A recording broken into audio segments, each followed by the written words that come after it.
All right, welcome to America This Week. I'm Matt Taibbi. And I'm Walter Kern. Walter, how's it going? Well, I usually, dither at the beginning and tell you about the hotel room I'm in or, my difficulties at restaurants or on planes. But this time I am so psyched for the I Told You So edition of Oh my America God. This Week that I can Bring barely sense my surroundings. I'm so excited. So all I can say is that I've moved up from the basement room to one with natural light. And nice. through the stratagem of checking out of the hotel and checking back in. Oh, that's a clever idea. Exactly. So anyway, but let's just get down to it, man. There's too much. Yeah, so just to recap the things that have happened since last we did in America This Week. Immediately after our last show came out, or a few hours afterward, the Director of National Intelligence, Tulsi Gabbard, released basically one big block of documents, 114 pages long, and then a memo associated with it accusing the Obama administration of what she called a treasonous conspiracy. And these disclosures are the first in what we understand is going to be a series of document dumps about the origin story of Russiagate, and it points it in a direction that a lot of us weren't expecting. The last story that we talked about was about the criminal investigations that were opened into Jim Comey and John Brennan, and the focus of that memo was really more about the summer of 2016 and some sort of tradecraft issues around this intelligence assessment. But now this new thing basically points at Barack Obama as the person who ordered a new intelligence assessment that would be based on the Steele dossier. This is the Obama White House essentially throwing the weight of the government behind the Steele dossier on December 9th, 2016. After the intelligence community had thrown away the Steele dossier. He picked it out of the trash. Yes. Yeah. And this is the part that people don't really get. We can get into the specifics of this later, but Tulsi put up a memo. There was going to be a presidential daily briefing that was scheduled for December 9th, 2016. It was going to say basically that we can find the exact quote, but essentially that Russia, foreign adversaries did not use cyber attacks on election infrastructure to alter the U.S. presidential outcome, and we have no evidence of cyber manipulation of infrastructure intended to alter results. That was scheduled to be put in a presidential daily briefing on December 9th.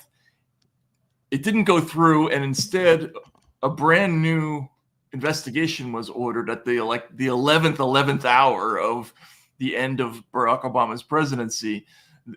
And they immediately that day started leaking new conclusions about how Russia... It was a quick investigation. Exactly. I mean, we should almost show it side by side that there was a... when they ordered the new investigation, hours afterward, there are stories in the New York Times saying essentially that Russia interfered to help Trump. So not only did they order a new investigation, but they immediately started giving us the answers to the test.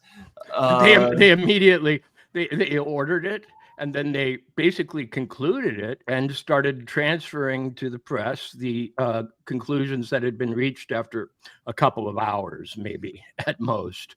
Yeah, I mean, it's extraordinarily damning. And it was also a 180-degree turnaround for papers like, for instance, the New York Times, and also for the FBI. So on October 31st, the FBI officials told the New York Times, no, we don't think Russia's interfering to help Donald Trump or help anyone campaign. There was a big headline that day that was very upsetting to the Clinton campaign. 6 weeks later, they came up with a completely different story saying the exact opposite, sourced to the exact same people. And this was after Obama had ordered a new investigation. And it was also after a meeting of a lot of big names in the president's National Security Council. It's like a subgroup of the National Security Council that included John Kerry, Avril Haines, Ben Rhodes, Victoria Nuland, and a whole bunch of people who were voted in unanimously to be part of the Biden administration by Republicans and Democrats and Republicans. As we learn more about this, it becomes less and less a story about just about Democratic Party corruption. It's going to increasingly involve stories about Republicans who knew about this cover-up, about this. They knew that their own president, recently elected, had been framed, basically, and they shut up about it and sung along. So score one for the uniparty theorists. Yeah, and this is a theme, I don't know if Walter, you've been probably getting this too over the weekend after this stuff came out. A lot of people are very upset at a handful of particular names from the first Trump administration, pointing at, for instance, former director of national intelligence, former CIA director under Trump in his last administration. Who was the former director of national intelligence? Ratcliffe, who's now the CIA director. Yeah. There's a lot of people who are mad about that. I don't know. But it just may be, the more this comes out, it just may be that the only kind of person who would have done the kind of stuff that Tulsi Gabbard is doing is somebody like Tulsi Gabbard, who's an ex-Democrat with who has a bone to pick and has very good reasons to be upset about this whole thing, because she was basically tossed out of the party and smeared as a Russian asset. So followed around airports by dogs. Right. So all that came out, and we can go over some of that. And then, as we were preparing to go to do today's show, the classified annex to the 2019 Inspector General report by Michael Horowitz. Walter, you might remember, this is the Barack Obama appointed Inspector General for the Department of Justice, who did an intense, 400-page report about how the FISA system was abused under Obama, and how they gained surveillance authority on Carter Page. And it was a very damning report, and led to, among other things, the prosecution of at least one FBI official, successful prosecution for abusing the FISA system to get Carter Page under federal surveillance as an agent of a foreign power. I'm sorry, I'm just sort of spitting stuff out. Anyway, that report, which was very damning and really drove a stake through the heart of the Steele dossier. It exposed it as a complete fraud. That's the biggest thing that report did at the time. But it also had a classified portion that was largely about the Hillary Clinton and the FBI investigation into her email situation that summer of 2016, and how that dovetailed with the Trump-Russia investigation. That just came out like a few hours ago, and it's wild stuff. We can get into it, but the big thing, Walter, is that there's going to be an enormous contrast between the decision to overlook a huge, real intelligence problem over here, and then to blow up the biggest investigation of all time out of complete nonsense over here. And that is what this is going to end up being about. And I can tell you that my head's spinning personally from reading all this stuff, because it's a lot of new material. But I don't know, Walter, what did you think when you read the Tulsi stuff? we probably had the same thought. But Well, I mean, I've thought a million things. I mean, first of all, there are personal dimensions to this, because I went back today to 2016 in my Twitter archive and saw that I was already being told that I was something like a moon landing denier, actually that, a paranoiac, a nut, a Putin stooge, and so on, simply for questioning, as this stuff started coming out, even before the election, that it might be a little light on the proof and a little light on the evidence. The operation I see now among the apparatchik class was already on. I mean, before we get to this presidential daily briefing, one of the reasons I think that it was reversed was because they had already started the landslide. They had already started the operation. They didn't just reverse its conclusions after they saw it. They had started concluding things long before they had it. And so I can't help but feel that the momentum of the whole thing, which really started in the summer, was too big to fail. And here comes this assessment, which, stands in the way, and they weren't going to allow that to happen. No, they were not. And well, I'm going to do my little TD dance too in a moment, but let's first show people a couple of things. If we could, if our mystery producer could call up the Tulsi document. If we scroll down to December 9th, you can see, well, actually, let's start with December 7th after the election. And what there will be there is, this is what the plan text of the presidential daily briefing was going to be. It was ready. This is material that came from the Director of National Intelligence office in 2016. That's when James Clapper was the DNI.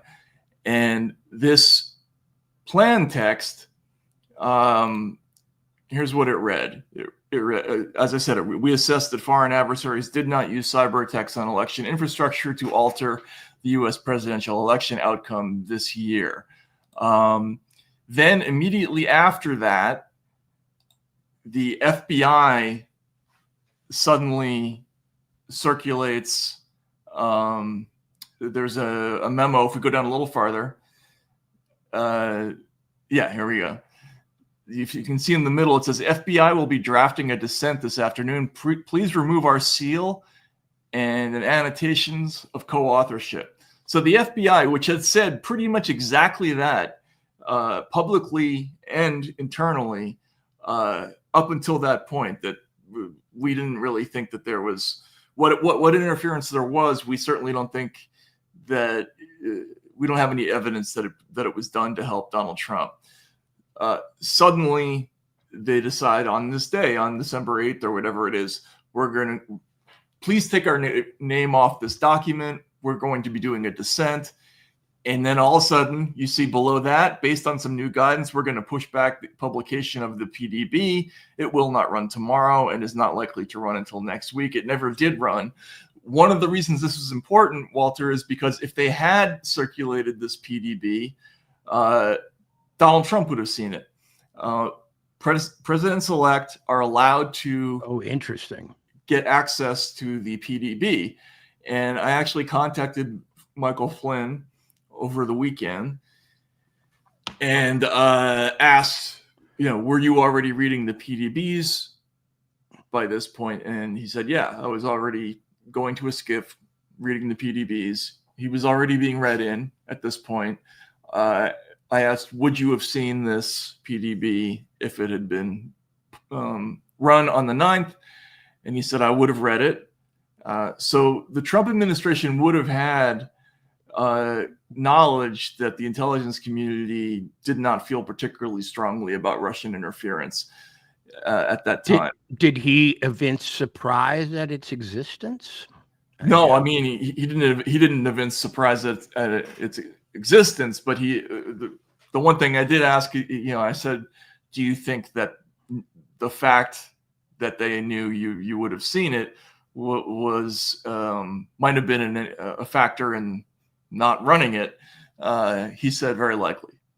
So okay, so they don't run this PDB.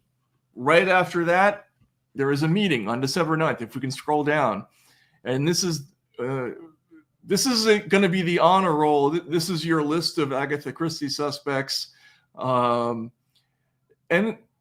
look, Donald Trump made a crazy post this weekend, and we'll show that in a minute, I guess, about, this is the biggest crime in history.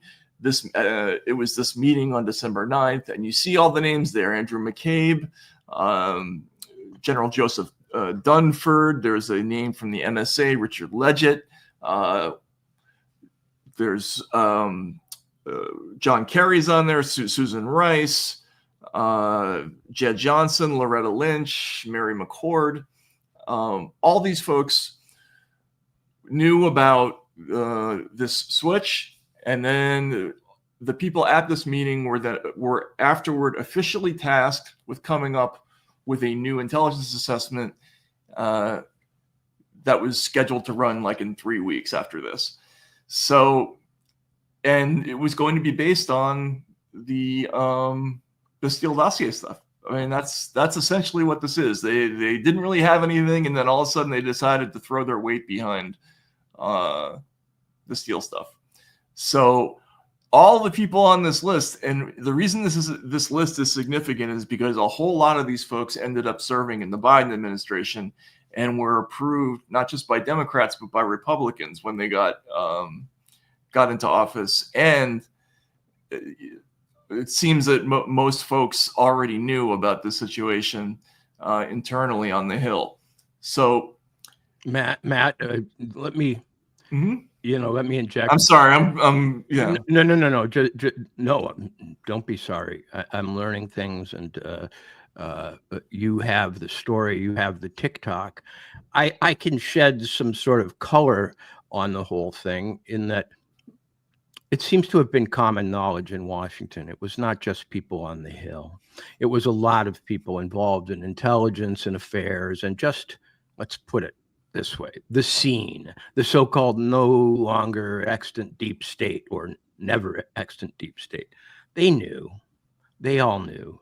My sources tell me it was pretty common knowledge, in fact. And I even have one source who I really want to wrap in, 100 layers of anonymity, who was able to speak to the accuracy or the authenticity of that PDB. I can't tell you why.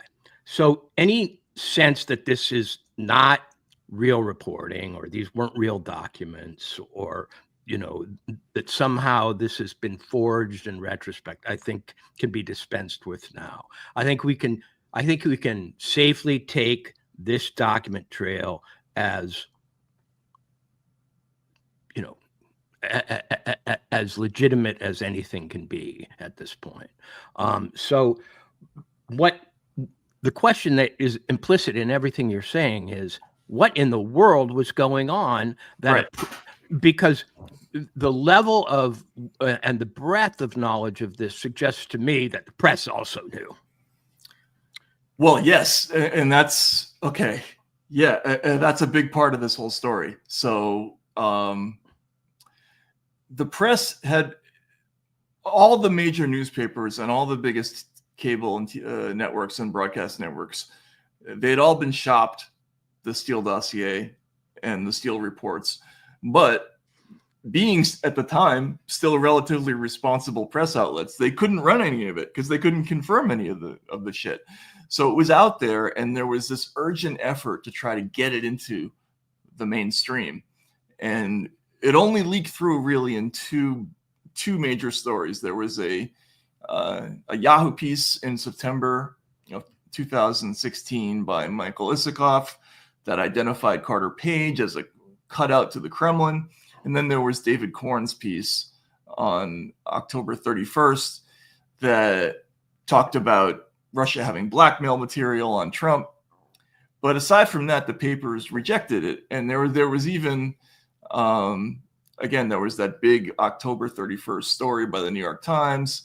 I'll have to dig it up. I'm sorry. If people want to go back to October 31st on my Twitter feed, you will see that I spent the entire day trying to get information, trying to get, backing or some sort of meteor confirmation of these assertions, and was brushed back by people who are still writing for The Atlantic and so on, this Tom Nichols, in the most demeaning and high-handed ways. And it's not that I was personally hurt.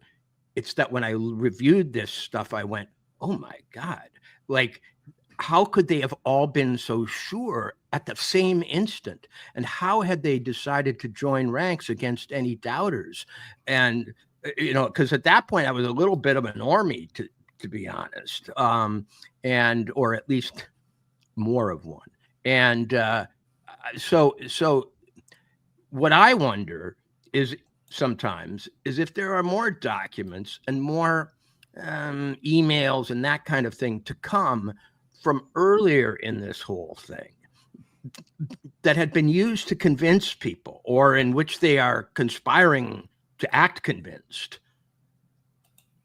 Well, yes, and that's my understanding. There's a whole lot of material that would have come from the Clinton campaign, I suppose, the most interested party at that point.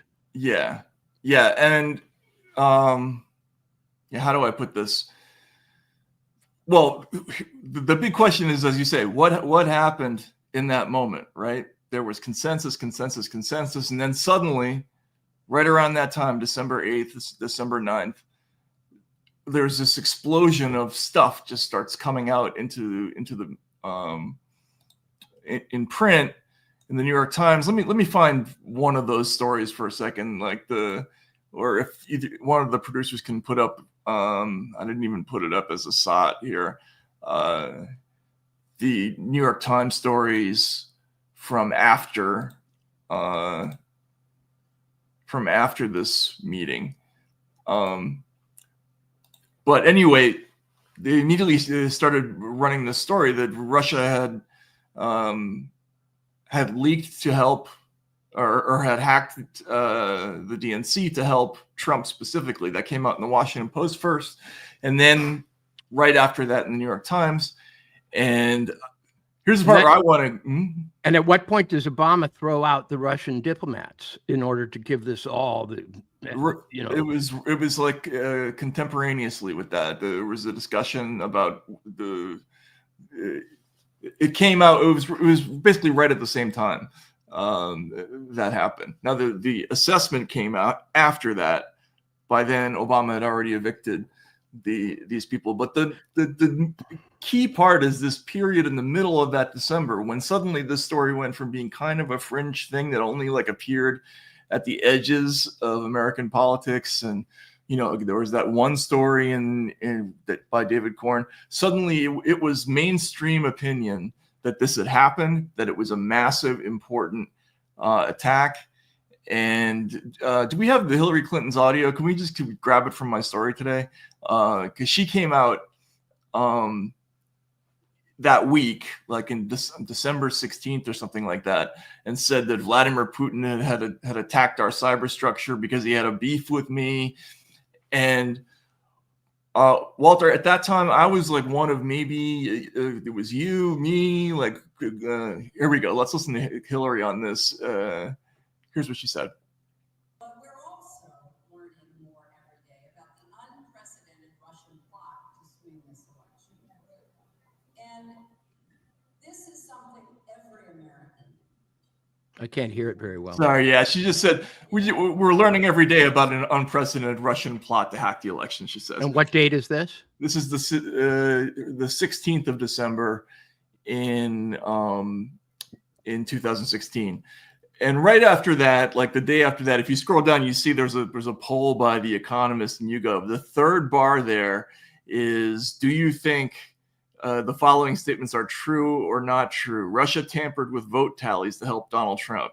So 50% of Clinton voters believe that actual election infrastructure had been hacked at that point.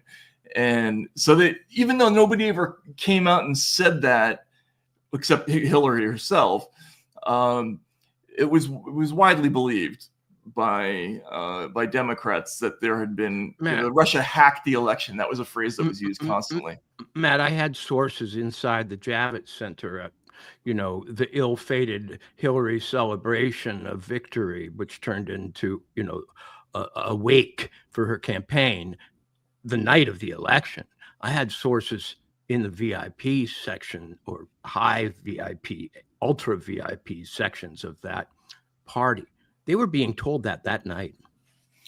Yeah, no, I know. And so, in other words, the reason it got to all these people by, just before Christmas was that it had flowed down like a champagne tower at a wedding from the very top and just trickled down through all, from all the party poobahs and, the press and the VIPs and so on. And by this time it had reached, the ground.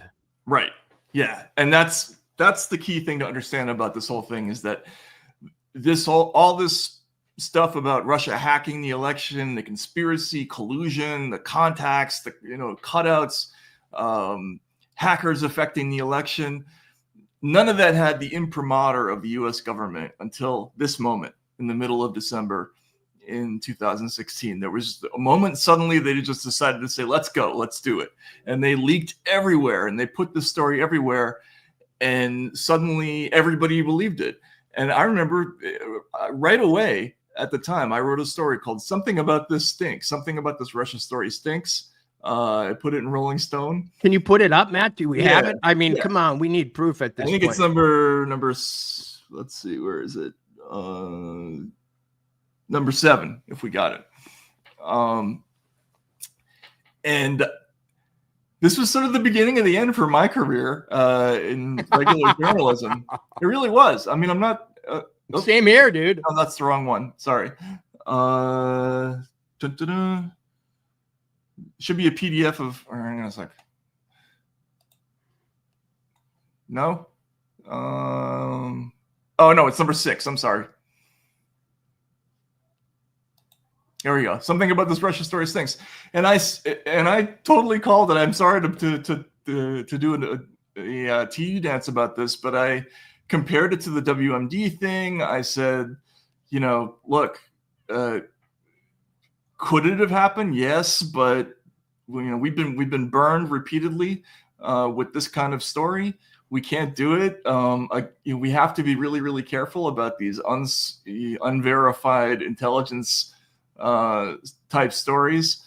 I said this could also be just a cynical ass-covering campaign by a Democratic Party that is seen keen to deflect attention from its own electoral failures. This is after I just voted for Hillary Clinton. The outgoing Democrats could just be using an overinterpreted intelligence, quote, assessment to delegitimize the incoming Trump administration and force Trump into an embarrassing political situation. Does he ease up on Russia and look like a patsy or escalate even further with a nuclear armed power? And at the time, I was just guessing. I said, that's a hypothetical. There's a couple of things in play here. Either this is true and it's the biggest intelligence coup of all time, and there's a Russian agent in the office, or it's the biggest fucking lie of all time. And the entire American press corps is stepping in shit again after having just been burned. Remember, this is 2016. The WMD thing was not that long ago in historical terms for the people in the news media. So did you have any problem publishing that piece? I did not at that time. I did not. Eventually, I got a talking to about my views on this story. It also scuttled the plans we had to have me cover the Trump presidency with these monthly dispatches, because I couldn't cover without talking about the Russia thing and saying this sounds like bullshit to me, and it's unverified, which I had to keep putting in the text.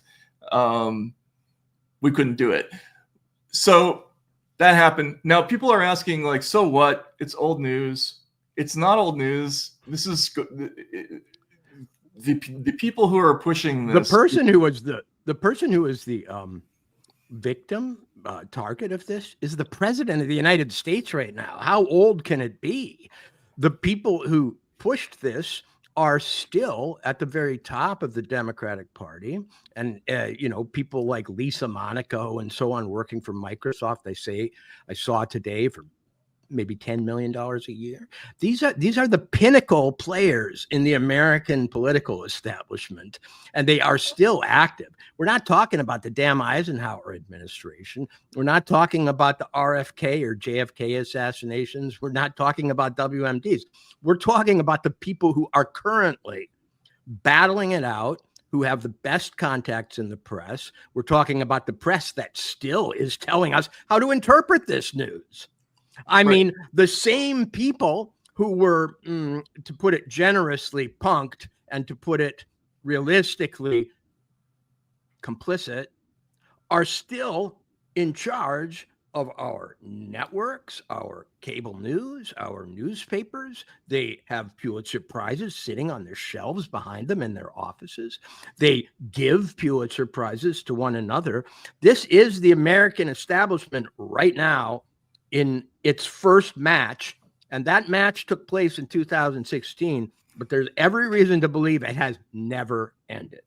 Right. Yeah, and it's directly relevant to another story that happened over the on Friday, which is the end of Stephen Colbert's time as host of The Late Show. And I just think Colbert is kind of a fascinating medium through which to look at the Tulsi story, because you can see the impact that this December decision by Obama had on the culture just by looking at Colbert. Okay, but one second. I just have to get my lick in here, my bona fide credential myself as an official outcast who now gets to say I told you so. Here is October 31st, 2016, Halloween. I'm writing with this Radio Free Tom, but I'm, on Twitter. I said, equating a request to be persuaded and principled skepticism toward authority with moon landing disbelief is absurd and overwrought. That's me defending myself. Now, I don't know which tweets I'm defending myself against, because the guy has gone back and deleted all of them. At another point, I say to him, what fixed idea? I don't have any. You proposed that WikiLeaks is a Russian front, quote unquote. I asked for evidence. You seem outraged. Why? Go ahead. Yeah. Well, and then the last one is where, exactly as you said, I said, I'm a journalist and not in the business of, quote, I'm quoting the tweet that has been deleted, I assume. I'm a journalist and not in the business of trusting, quote unquote, only verifying. That you find that ridiculous is strange.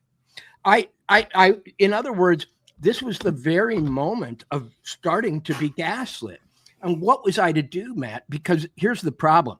If I had never expressed skepticism in the first place, I might have plausibly, were I that kind of person, gotten on the bandwagon. Right. But you see, once you aren't on the bandwagon, if you get on it, you have to justify how you did it. And no one was ever, I think I begged them. I want it. Don't leave without me, bandwagon. Just give me a chance. Right. Right. Throw me a bone. Convince me. I want to be up there with you. I don't want fucking Walter Kern's career to stop here as Harper's Magazine essayist. I want to go on to something. But no one would give me a hand. They just said, you moon landing denier, or, you're ridiculous, or whatever. Right. And they just all left. Yeah, from Invasion of the Body Snatchers. Right? Exactly. That's what happened. It was a handful of us. There was Glenn Greenwald, Aaron Mate. There was like a staff revolt at the Nation over Aaron. Oh, really? Yeah. And about, the departed husband of Katrina Vanden Heuvel, but Professor Cohen. Yeah, Stephen Cohen. Look, this was a really nasty time in all of our lives. I was like you. I was a sort of a mainstream journalist. I didn't particularly love the Democratic Party. I had written a book called "Spanking the Donkey" that made fun of them, and but I had reliably voted Democratic my whole life, and politics never really. I never really felt like it was an important part of my job, or where you stood on things. It never really had entered our lives. Suddenly now you had to take a position on this thing. Everybody did. And it became this litmus test. And it was all because of this moment. Because, until this became the mainstream position to take, you could safely be ambiguous about this, but not after December 2016. So in biology, it's called speciation. There was a speciation event where the two species split off. It's like when an island floats away from a continent, and I was on the island and I saw the continent departing in the distance.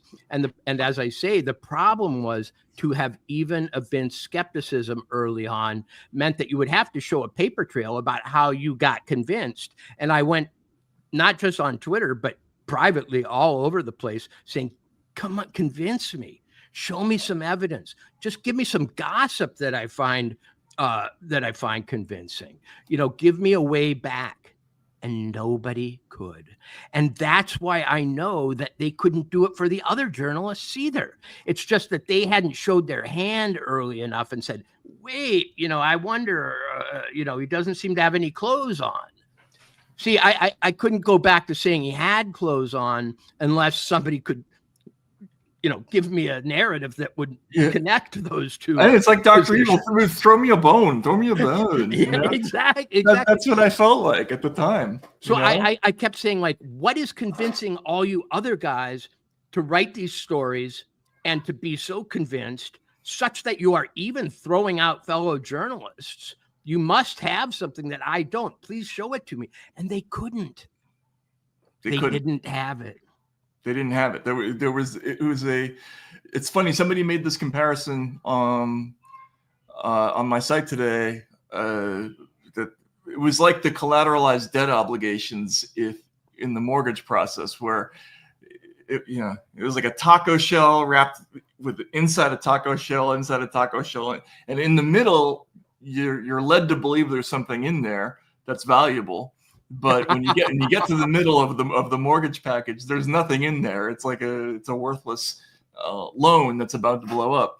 That's it's like the con in The Sting or whatever. You open the handkerchiefs and so on, and out flaps a bunch of paper that you thought were $100 bills or whatever.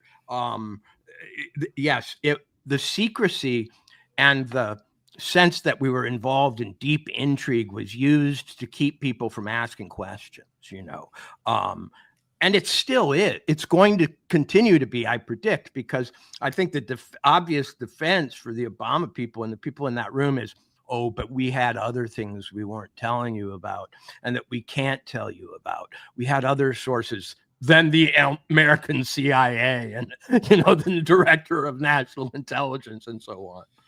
Yeah, so that is another really interesting aspect of all this. Like, if you look at these documents, the first thing they did in the press releases that started around the 9th and 10th and 11th of December of that year is they tried to argue that this was a conclusion that the services had come to because they were comparing the fact that the Democratic Party had been penetrated and the Republican Party, but there had only been leaks on the Democratic side.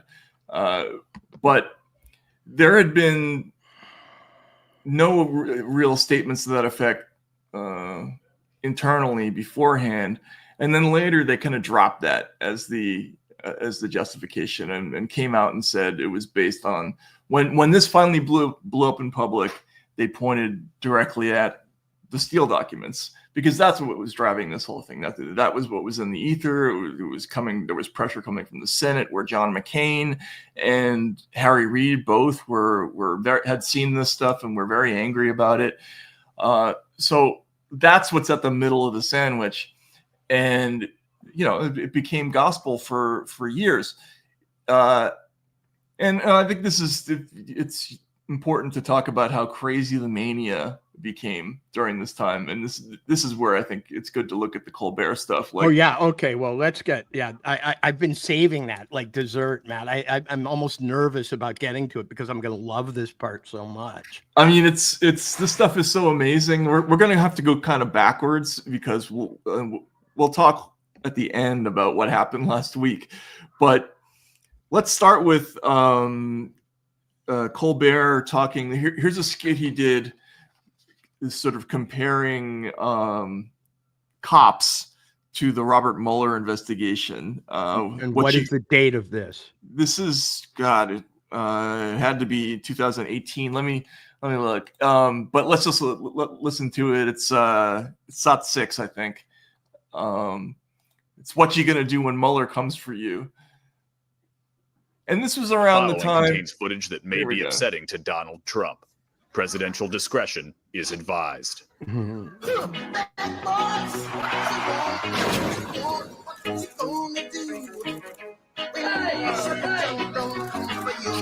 All suspects in the Mueller investigation are innocent until proven guilty. But come on. Let's just ruin their lives Here anyway. to arrest Roger Stone. He's easy to spot because he dresses like a Dick Tracy villain. He also has a tattoo of Richard Nixon on his back, and I believe a Henry Kissinger tramp stamp. I'm actually pretty excited we're arresting him because I picked him for my collusion fantasy league. I got Stone, Jared, and Gary Busey. He's a wild card, but it could pay off big. Oh, it looks like we're going in. All right, can we see the Colbert visiting Russia and the PP tape thing? It's actually not on our list, but it's in our chat here. It might take a second. What an interesting fusion of entertainment and news that was, because in a weird way, this was the omega point of the American media, in which all assets, as it were, came together to push the same line, which of course is not founded in truth, but was founded in political self-interest. So all the compartments bled together. You had people outside Roger Stone's place. You had, the Mueller investigation as a subject of entertainment, Stephen Colbert coming in, and it became monolithic. There was no escape. It in some ways was only matched later and then exceeded by COVID as a absolute chorus line. And Colbert played leading roles in both. Yeah. Actually, let's go back to about a minute on this one if we could, because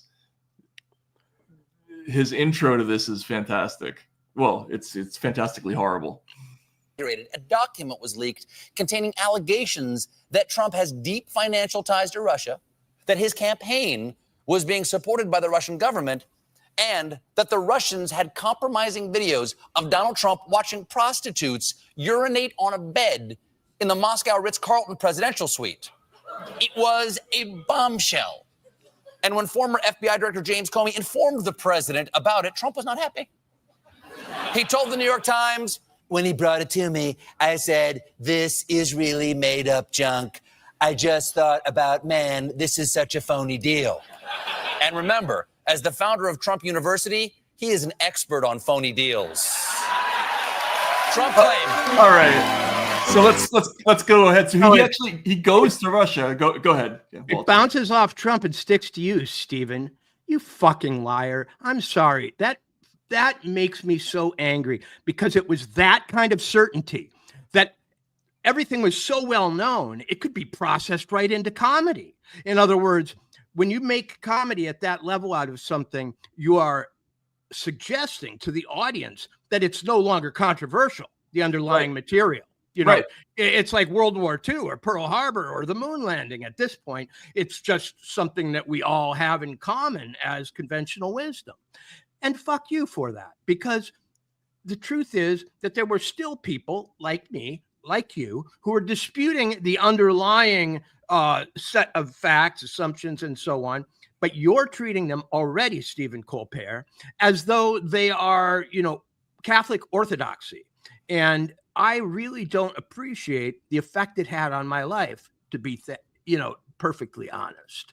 Yeah, As I sat with people in front of shows like this, and the people who I'm sitting with know that I dispute the veracity of the very stories he's talking about. And yet he's talking about it as though, you know, it was a civil war. It's so perfectly in the history books that to question it means that the guy you're sitting with, Walter, actually has lost his mind. Right. And I'm curious to know, I want to hear from people in the audience while we play this next part.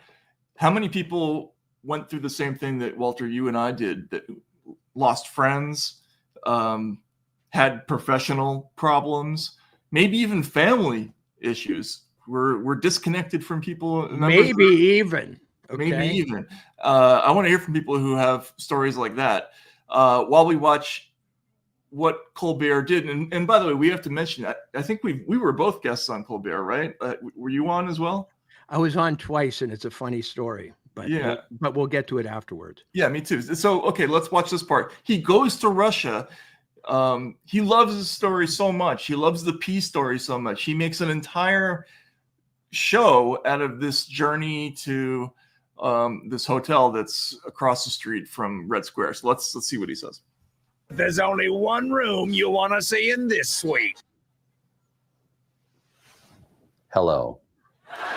Join me, won't you? In the bedroom of the presidential suite of the Ritz-Carlton Hotel in Moscow. The room we've heard so much about, and yet no one has come to check it out. I don't know why.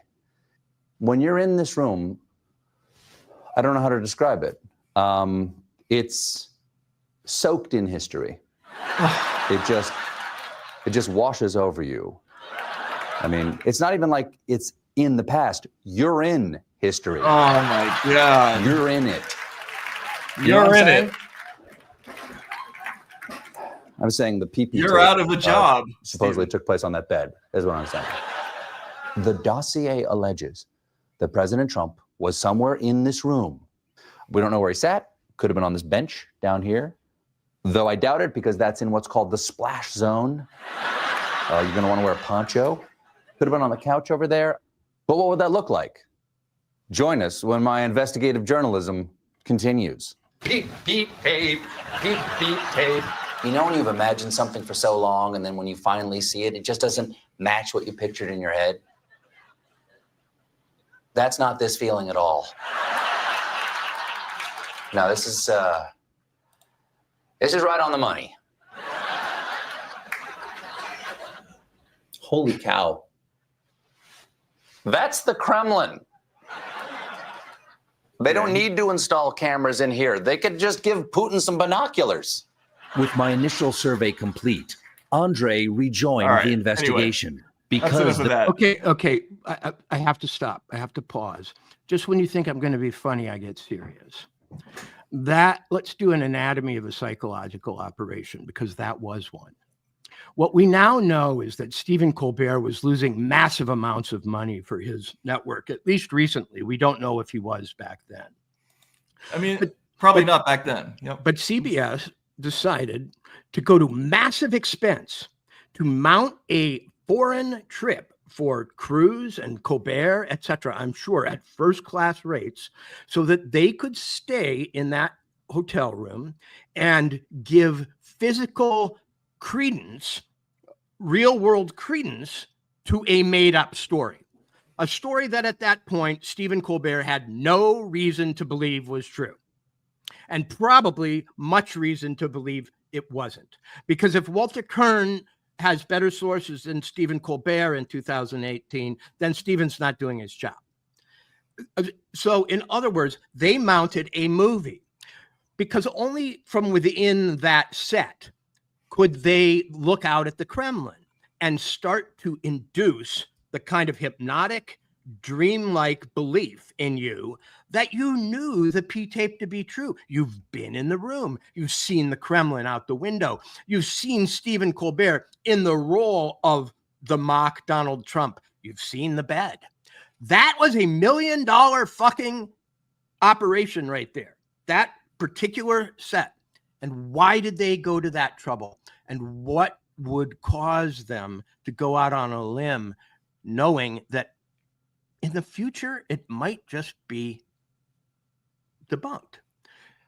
I can only conclude that Stephen Colbert and the people like him who went to these lengths at this late date with possible knowledge that they were lying are doing something not just like slanted politics, but something a lot like state-sponsored TV, Right, except exactly. it's sponsored by a one degree of separation cutout, which is whoever is sponsoring.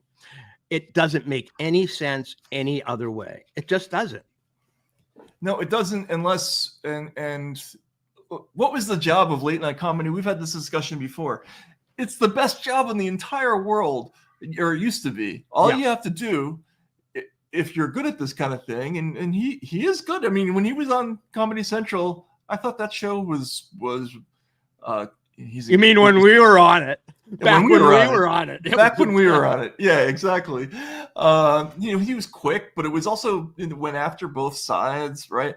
There is a way to make comedy about the P-tape and about the Steele dossier without it being propaganda. You could have laughed at it and questioned it at the same time. But they didn't do that. It became, as you say, it just became a stamp of orthodoxy. It was your 2 minutes hate. You were right. I mean, this was official. The irony there is that this was Soviet media. It's absolute.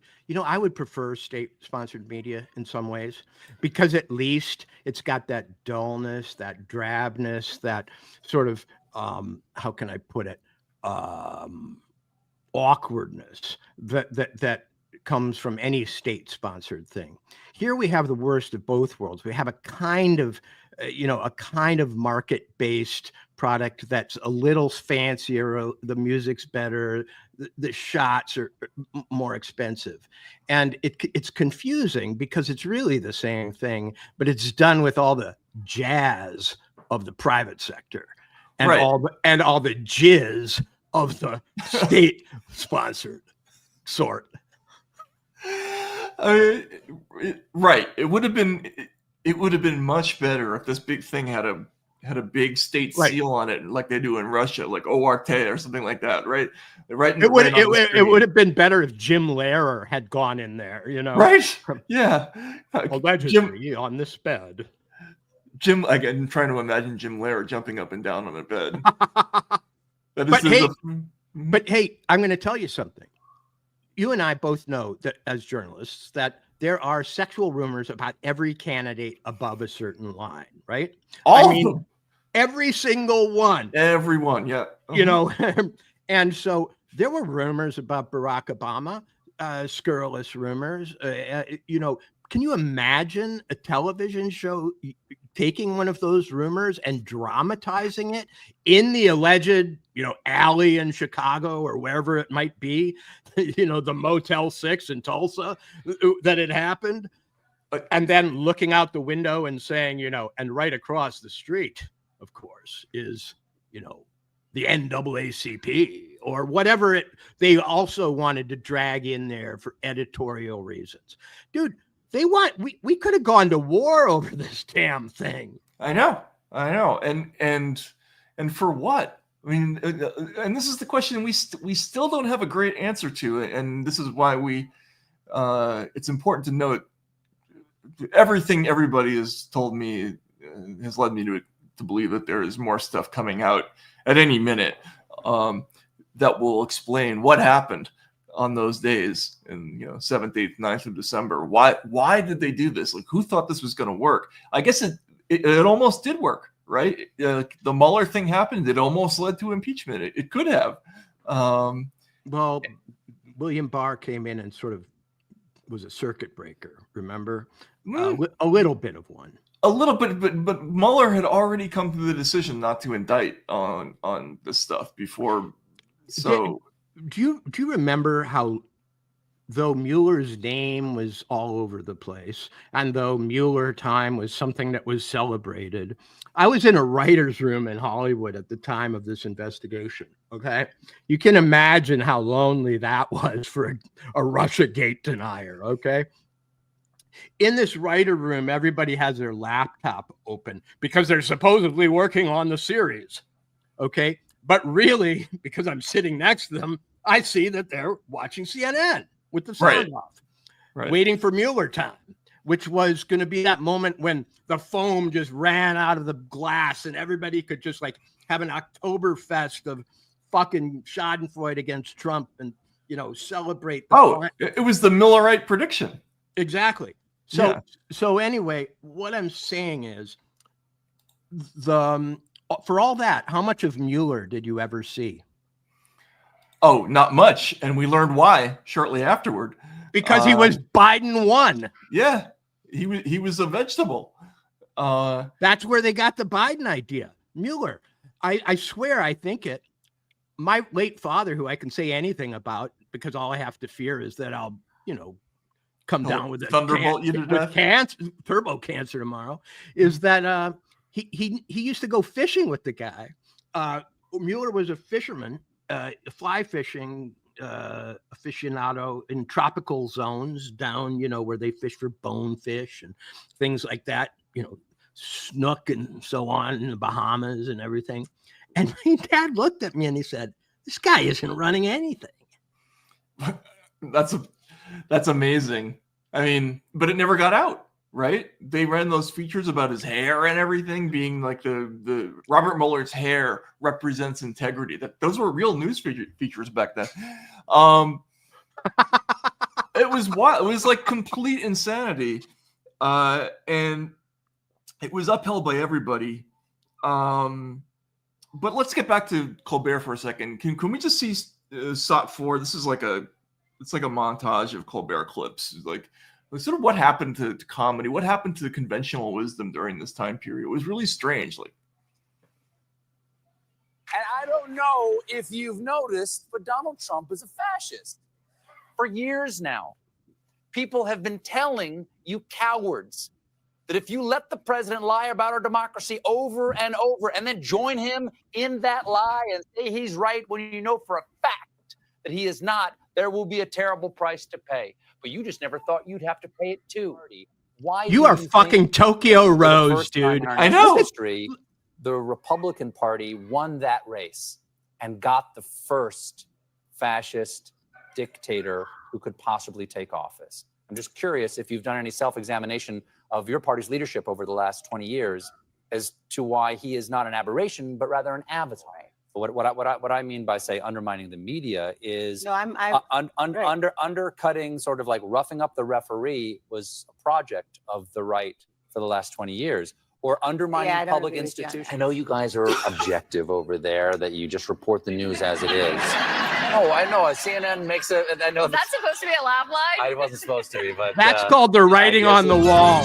I know. All right. Okay, dude. My favorite one is him and Fauci in the Halloween aisle at the supermarket. Do we have that one? Yeah, we got that. That's SOT 5. Can we see that? This is Speaking Truth to Power, Colbert edition. Okay, because it has now been. This is like a Bang Brothers video. I'm sorry, but okay, go ahead. Okay, now I know you want to convince people to go get this shot, right? Right. It's a cool thing to do. Right. Okay, what could be more compelling than getting the shot with a pair of sexy kitten ears on? You look wonderful. Thank you, doctor. Just put these on. Just put these on. I'm not asking you to say meow meow or lick your paw. Just look in the camera and say, "Don't forget to go get your booster." That's all. This is really going to sell it. Only if you're with me, Steve. I 100%. Right. Okay, right? don't forget to get your booster.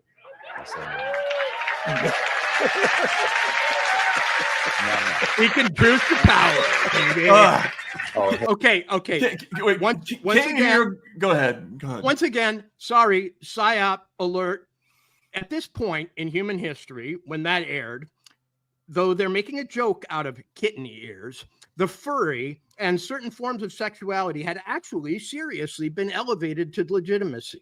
And if you are an occasional porn viewer for research purposes, you know that those sex kitten ears in the supermarket were there because they had already received widespread adoption on the internet and in bedrooms around America. They then took that imagery. I'm sorry, the hypnotic, specialist in me has to say this, and they crossed your wires and made that equivalent to vaccination, the sexualization of vaccination. Ha, ha, ha. You say, what is the point of late night? And I will tell you what the point is. The point is to insert messages into your mind that can't be inserted in the morning when it's rational, that can't be inserted in the day when it's rational. The point of late night is to send you off into your Jungian Freudian dreamland with the programming they want in that damn sleepy skull of yours. And I see something like that in retrospect, and I go, it wasn't funny.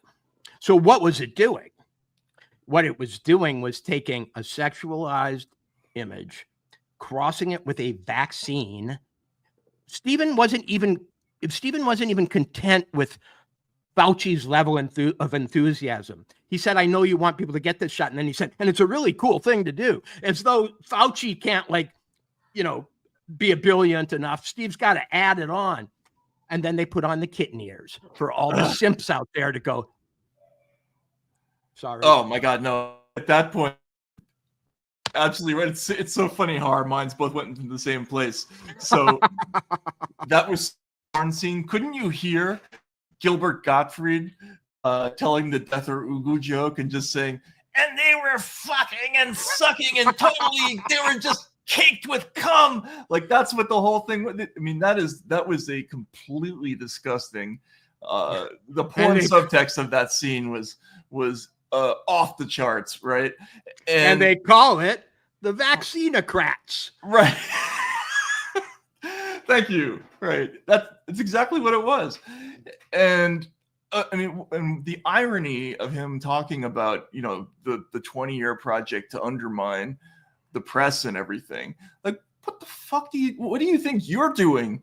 Matt, I'm gonna advance a seemingly joking thesis that I will then back away from and never mention again. The life of the Colbert Report is the life of the cover-up. Well, the life of the Colbert Report, the thing which put, not the news, not the Today Show, not CNN, that put this into America's bedtime heads from 2016, from that election, that whole election year on, to 1 week ago when it was announced it will end, even though it's still on. He's going to be receiving fucking tributes and, gold watches. I know. It's good. And testimonials. It's going to be like Derek Jeter's last year, except like times a million, But I liked Jeter. So. But in other words, I'm going to say that the life of the Colbert Report and all of the sub-stories from Russiagate to COVID to Ukraine to whatever is the life of the thing. And the thing whose full extent and whose dimensions we have yet to appreciate. Because frankly, if you look at the trend line, if you're an investor and you look like, let's look over the weeks and see like what kind of stories we're getting. And then let's project a little. I know past performance is no guarantee of future results, but 1 month from now, we're going to be sitting here shaking our heads even more than we're sitting here shaking our heads right now. That's, I think, a safe bet. Well, the life of the Colbert Report is the life of the thing. And the fact that he got his notice at a certain point suggests that on the same day that this came out too, by the way. Yes. Yeah.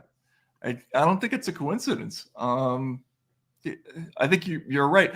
Colbert as a symbol of the mania of enforced orthodoxy it is perfect. I mean, the old role of late night comedy, it was a great gig. If you're a stand-up comic or somebody who's good with, has a good delivery and a quick wit, you get up there, you make jokes about this party, that party, you pick on everything. It's a great job, right? And they turned it into something awful and evil. But the funny thing, Matt, is that, I'm old enough, even though I conceal it using filters and, soft lighting, to remember Richard Nixon and what late night television was like. So in 1974, I'm 12, right?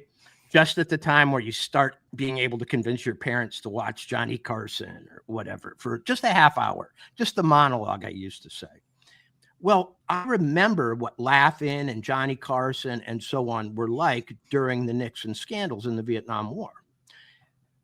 When Laugh-In, which was at one time, and I would call it a fairly liberal show. I mean, it celebrated hippies and, crazy people and had Goldie Hawn and all, Judy Carney and Lily Tomlin on, was canceled. You didn't have a fucking year-long, parade of salutes. They just canceled it. When Johnny Carson talked about Nixon, which he did all the time, he could be very cutting. He could be very cutting about all the candidates. And some of his guests were to the left of anybody who's on Stephen Colbert, I'm sure. That was back when Hollywood had actual communists. And they got on TV sometimes. But what I'm going to say is, this is a whole other thing that merged with the news, that merged with the Democratic Party, that merged with the operatives. Ben Rhodes, what is Ben Rhodes' brother doing around this time? I don't know. Who's Ben Rhodes' brother? Well, we'll let some alert junior detective in our audience answer that question. I'm embarrassed to not know the answer. Oh, God. But what is he doing at that time? I don't know. Who does he work for? Let's see. Oh, Ben Rhodes was But what does his brother work for? This is really embarrassing that I don't know this. Well, Matt, you're not. We'll come back to it. Yeah. I'll give it to you. Keep going here. He was president of CBS. President of CBS? Oh, you mean Colbert's network? Yeah. Okay. Point closed. No, and there are going to be other connections like that are about to come out.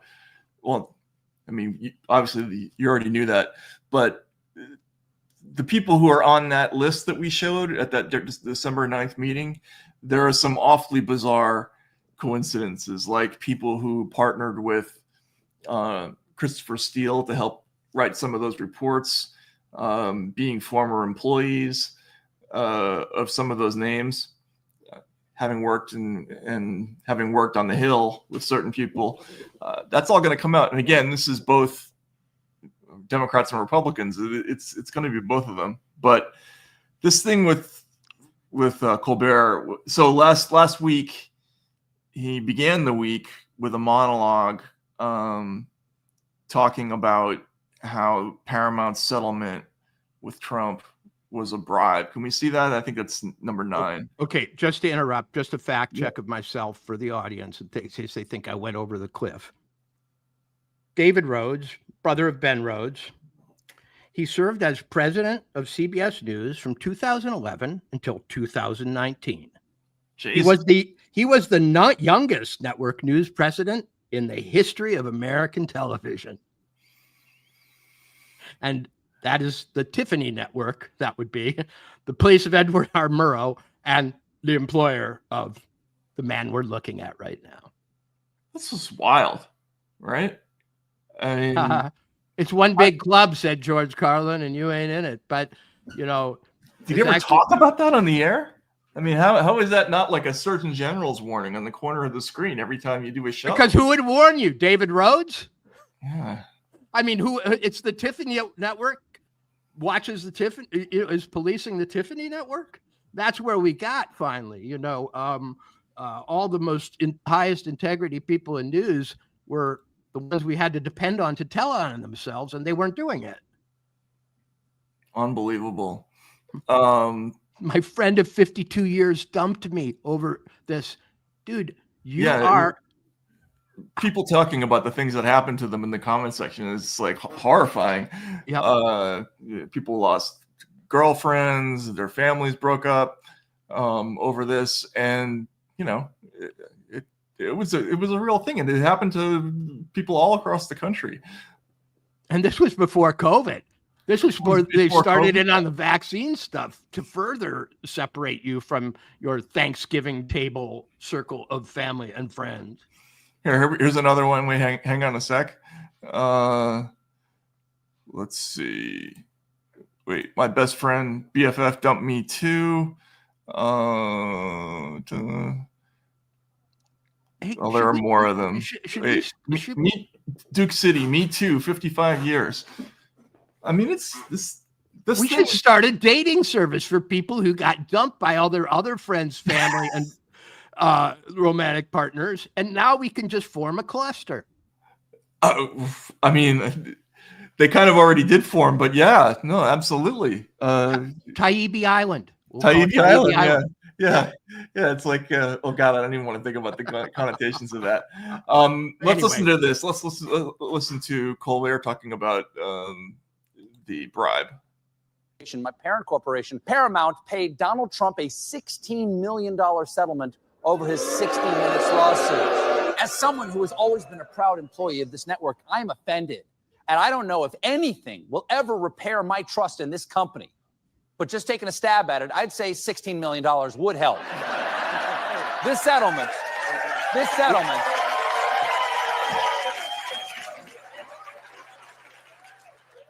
settlement is for a nuisance lawsuit Trump filed claiming that 60 Minutes deceptively edited their interview with then-candidate Kamala Harris last fall. Paramount knows they could have easily fought it because, in their own words, the lawsuit was completely without merit. And keep in mind, Paramount produced Transformers: Rise of the Beast. They know completely without merit. Now, unlike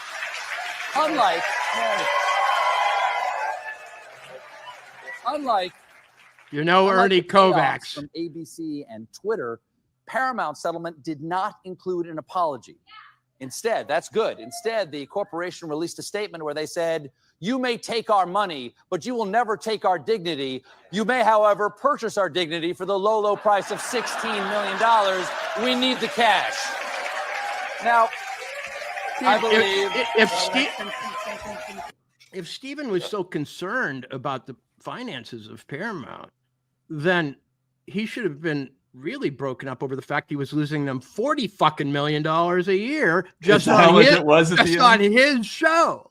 Really? Is that how much it was? And $40 million, as widely reported and not disputed by CBS. Secondly, that $16 million almost exactly equals his reported salary of $15 to $20 million a year. He could have paid it off himself. If you'd wanted to bail out 60 Minutes, Stephen, you could have done it from, last year's salary. The problem is this. We are now, and maybe we're on the other side of it, or starting to be on the other side of it, but we were then in a total, how can I put it? What do they call it? Like total information awareness situation where everything from the news to Stephen Colbert to Ben Rhodes to David Rhodes to Barack Obama to whatever were fused into one giant blast of social coercion. All of it based on bullshit. A porntastic blast. Yeah. A porntastic blast of bullshit. I mean, it was one giant circle jerk and never ending. That's not even a strong enough image. Just imagine a sphere of fused bodies the size of Earth writhing together. That's what this thing is. It's disgusting. And look, the Paramount settlement with Trump, we obviously talked about this last year, the deceptive editing. What finally came out about that was a little bit less damaging than I thought at first, right? Like, because the answer at least was to the same question. In other words, when they did the 2 edits, it's not like they chopped up a response to another question and added that to Kamala's answer. They just tidied up her answer to make it look less demented and less incoherent. Right. But that's still a journalistic sin. We don't like to do that, and to look at it, the reason they settled is because it's a very bad look to get into it, right?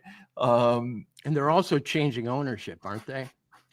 They're about to change ownership, and the new owners like as few liens on the property as possible. Of course, that's what happens when you're selling a house.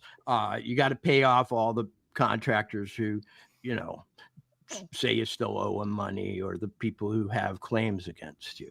But perhaps the worst element in all of this is that what do they do now that they're kind of caught? They're not saying a damn thing about anything we're talking about right now, Matt. There are no apologies. There are no mea culpas. They are just going straight on into total martyrdom over stuff that they lied about, basically, or misrepresented, or gaslit you, or choose your verb. But now we're getting to see Adam Schiff. I mean, Adam Schiff was on the night that he announced. I know.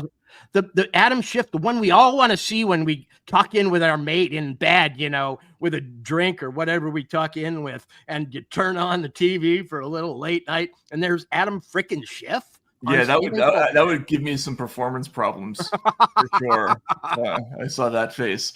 Or it's Hakeem Jeffries.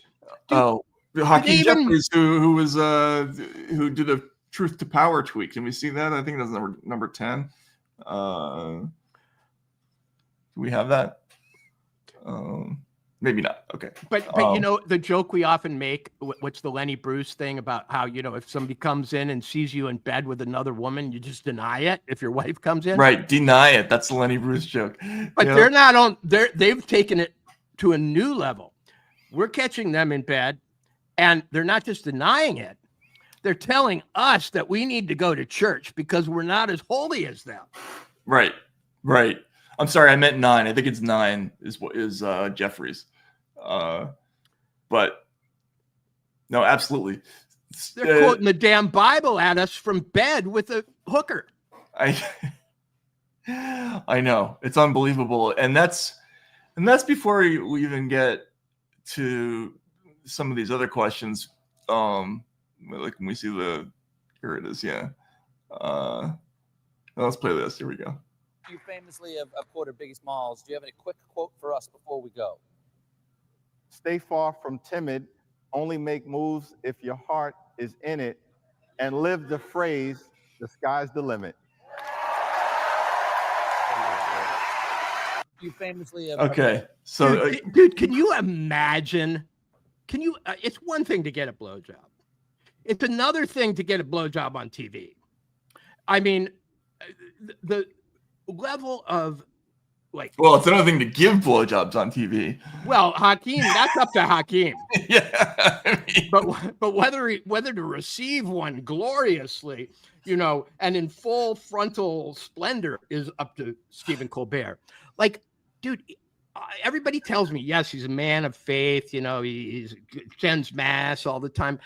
How can you even bear to receive this level of tribute from politicians night after night, talking about your incredible virtue, when you first of all know for a fact, we can only guess, but he knows for a fact he doesn't have any. Okay. Oh, it's like Austin Powers said, he's like the village bicycle baby. Everybody's had a ride, No, it was embarrassing during those years, and it was depressing because again, I was a fan. I genuinely thought that show was funny, and I thought the old Stewart show was funny too. So when you went on it, what was your experience, real quickly? Oh, it was he came in and he sort of told me what was going to happen, and then did something completely different on the air. So I looked kind of a jackass, but I liked. He was very, very nice. He seems like a sweet guy, right? I also had the privilege of being on his finale show in Comedy Central, so I got to meet the Cookie Monster, Kareem Abdul-Jabbar. All these, who else? Paulina Parizkova and Rekha Kasich were there. Thomas Friedman was there. Like, it was really bizarre, but it was a fun night. He did a sing-along. What year was that, Matt? Shit, I don't know. I don't remember what year. It was before the fall. Oh, yeah, for that sure. Was the kind of thing you never get invited to again after you question Russiagate, man. Right. Oh, I know. Yeah. No. No more Cookie Monster parties. Yeah. Okay. So my first time on the show, I had written a piece. I can't remember, for The Atlantic. They had some occasion for bringing me on. Oh, it had to do with multitasking and how multitasking using computers and so on, and our kind of divided consciousness. This was back in the days when we were like warning about smartphones and stuff. Well, so I had some point to make, and that was the shtick. He came in before to the dressing room, as he did you, and said, listen, I play a character on TV. Don't take it personally. That guy's an asshole. And let's have fun. Okay. Then I went out there, and it was such a great show that we won a Peabody Award for that particular episode. Really? Yes. Hey, Walter. Yeah, wow. But I think it had more to do with the fact that he announced he was going to run for president. Oh, yeah. He was going to go into the South Carolina primary or something. I think this was 2008. Yeah, yeah. That's right. Walter, congratulations. You give good guests, Walter, I got to say. But this was back when I was popular. So then the next time I go on, I've written a book called Lost in the Meritocracy. And it's basically a big hit on Princeton University for being kind of like pretentious. Excellent. And I love that book. And then all the flaws of the establishment. Well, this time, how dare I? He freaking let into me, and it was a big surprise. Really? Yes. And I realized, oh my God, I attacked Princeton, which I thought was a kind of, big enough to take any joke kind of place. But that's when I realized I'm deep in the establishment castle here. And that stuff won't be tolerated. Oops. Yeah. Never invited on again. A real strange feeling of being ambushed over something that I thought was kind of all in the game for us big, comedy people and writers. And I went, oof. But then when Stephen moved into the real Stephen Colbert, or whatever he's been doing on the show, you know what I mean? Oh, yeah. No, I know. But you almost wonder in retrospect if the real Stephen Colbert was the prior one, who was a guy who really wanted to get into satire. He was a satirist, and he was a character actor, and he was a improv person. But by making him play the sincere, supposedly real Stephen Colbert, it all got a little yucky, and he wasn't good at it because maybe it wasn't him. Well, the second character was the guy who goes from being like Jon Stewart to Edward R. Murrow in a flash. That was the second character. The guy who underneath the comedy has really strong feelings about our democracy. And frankly, I think that character was in some ways as artificial as the first, but maybe actually less authentic. I got to close my window. Sorry. Sure. Yeah, of course. Well, I'll just say while you're doing that, I think it's worse than that. I think the original. Oh no, you still got sunlight coming in. Oh, you're still shining. Live podcasting, folks.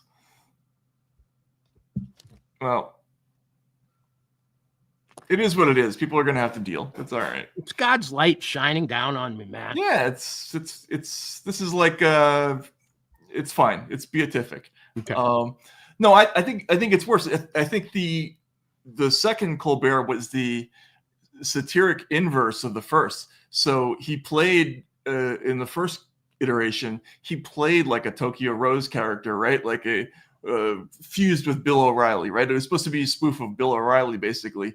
But though it never reminded me of Bill O'Reilly in the least. Not at all, because he's nothing like Bill O'Reilly. Like he's not a big barking sort of macho bully. He doesn't have that in him. That's not who he is. But he absolutely does have it in him to be this other kind of monster that he played on the CBS show, who really was like Tokyo Rose, who was that kind of character. And he played it, for a long time, but it was deeply unfunny, which is the part that I always found really strange. Like, how do you go from having an instinct for laughter to having none? It's very strange to me, and it's a lot of heavy lifting. There, but for the grace of God, go I. Maybe not you so much, but I. To be fair to the guy, one of the reasons I'm so disappointed in him was because I saw that first Stephen Colbert on that first show, on that Peabody Award-winning show that I happened to be on. And I also remember when my brother bumped into him at Sundance one year when he was still not on Stewart's show and didn't have a show of his own. And my brother recognized him, and they sat and talked, and he was a great guy.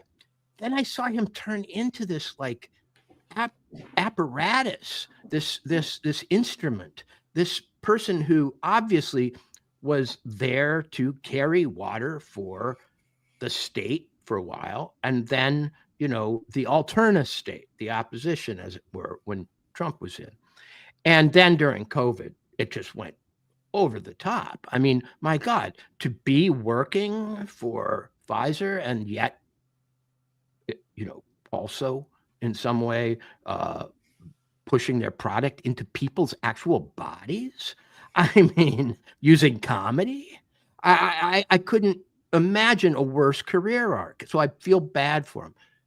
But I've never had to succeed. I've never known what it was like to succeed at the level he has, if you know what I mean. You mean with that much money involved? That much money, that high stakes, to carry your own network schedule at, late night and so on, to have that many employees and so on. And I'm not saying it excuses him, but I'm saying the tragedian in me, the person who might watch Citizen Kane and, or King Lear, sees that this is an arc which happens a lot in human life, where people make the excuses and the rationales they need to in order to feel good about the power that they don't want to question and which has overtaken their lives. He probably also grew up wanting to be David Letterman, and the opportunity to have that job. I kind of know what that feels like, right? I mean, I got Hunter Thompson's job at Rolling Stone, and there's no way I was ever going to turn that down, right? But so when you have childhood dreams and there's an opportunity to make them a reality, I can understand that. But I think it would have been painful for a real comic to go to do the job that he did. Either way. So this other thing happened today. I want to get in a little bit of it just because it's so wild. It's going to take a bit of time to digest all of it.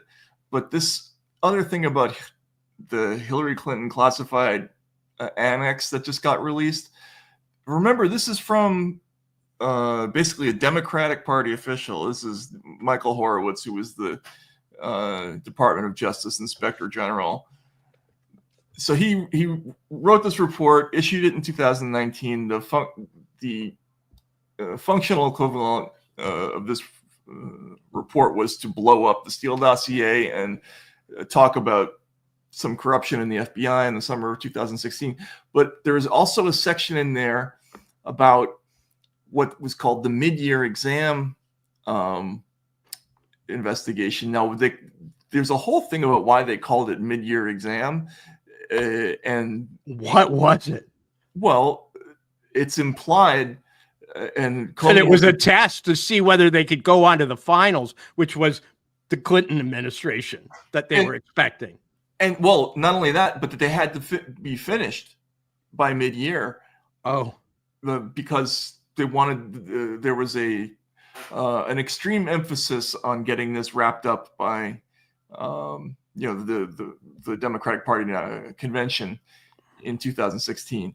Anyway, this investigation, this whole Clinton email investigation, I never paid any attention to that story. I at the time, I never thought it was that big of a deal. You mean her emails? Her emails thing? I mean, I didn't pay a lot of attention to it. I just have to admit that. Even once the WikiLeaks stuff came out? Once I thought the WikiLeaks, the material, there were some really interesting stuff in there about fundraising and irregularities. I did some stories about that. Like, that seemed like a clear case of corruption, and nobody picked up on that really. And I didn't really, I guess the email story to me was too complicated at the time. It takes an investment to follow it, right? Just like Russiagate does. That's one of the reasons why it's so hard to penetrate. But it was a big deal. They had 8 thumb drives of stolen, pilfered intelligence from the highest officials in the country, including Barack Obama. So the scale of this as an intelligence problem is like unprecedented. You have the Secretary of State completely compromised. You have all of these senior officials in the national security apparatus, people who deal with NATO. All their emails are being ripped off. They're being routed into Hillary's Chappaquiddick back room, right? I mean, Chappaquiddick, excuse me, Chappaqua. Chappaqua, yes. But the point is, this was a gigantic security failure. Like, forget about all the other things. Yeah. So they were very worried about. It's not just that there was a lot of stuff on those 8 thumb drives. I mean, think about how much stuff you can fit on 8 thumb drives. Even back then, there's a lot of material involving emails from various people. But there was one particular thing in there. There was a Russian analysis, a Russian Secret Service analysis of the stuff in these emails. And one of them had to do with people in the Democratic Party, particularly Debbie Wasserman Schultz is one of the names, saying that Loretta Lynch was giving information to Hillary about the FBI's investigation. So this was in these documents. This is not just in the Russian stuff that they grabbed. Right. It was in the emails of the Americans whose communications have been stolen by hackers, and so stolen because they were basically left lying out. Because they were left lying out, exactly. Because of the sloppy, or depending on how you look at things, the misuse of this information by Hillary, right? So when all these officials saw this stuff, Comey was very worried about the implications of the Russians possibly leaking this material. So can we put up on the screen the Comey lunch quote? So this is from the Inspector General report. Comey told the OIG that the Guccifer 2.0 and DC Leaks releases caused him to become concerned that any underlying communications between Wasserman Schultz and the individuals identified in the 2 redacted reports might leak. When asked about the role that this concern played in his decision to make a public statement announcing the conclusion of the mid-year investigation, Comey said it was one factor. He stated, and again, not that I believe that what was in them, but I could picture emails rocketing around the internet of, I forget the organizations, but someone at the Atlantic Council saying, I just had lunch with Debbie Wasserman Schultz. She told me Loretta Lynch is controlling Jim Comey. So he was afraid that this was going to get out on the internet. That's why he jumped the gun and did this announcement about. Now he's joking, right? He's joking, but those emails with Wasserman Schultz talking about Lynch passing information to the FBI, those did exist. Right. So he was worried about that. They were worried about the credibility of the investigation if they didn't come out early ahead of any potential leaks. So then there was another amazing section in this when there's a part when Andrew McCabe is telling Loretta Lynch, the then Attorney General, about the existence of these Russian communiques, accusing her of passing information to the Clinton campaign. Can we look up Can we see Stone-Faced? All right, it's an August 10th meeting with Loretta Lynch, but this is McCabe describing his interaction with Loretta Lynch and telling her about these materials. And she read them, and I will probably never forget. She just finished reading them and said, okay, I mean, like, I expected more of a reaction than that. Like, I expected, like, this is crazy. I never talked to that person. But she was absolutely stone-faced and said nothing. So this is Andrew McCabe, like one of the key guys driving Russiagate, talking about how he's shocked that Loretta Lynch didn't respond to the accusation that she was passing information to the Clinton campaign. Can I make an observation here? Yeah. Both those emails have something in common. Terrible diction. Well, they're about Loretta Lynch, obviously. Mm-hmm. But in the first one, Comey does this, what if, for example, joke about him being under Loretta Lynch's sway. Okay. What if an email were to come out that just said, Jim Comey is Loretta Lynch's tool? I don't know why that was something that came to his mind when he had to invent a supposed email.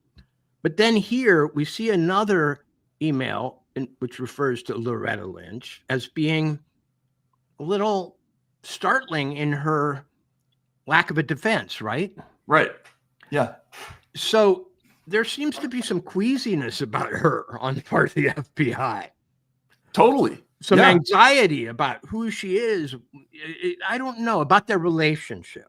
Oh, and there is so much stuff in these 35 pages. And so I'm going to say something that no one out there is going to expect.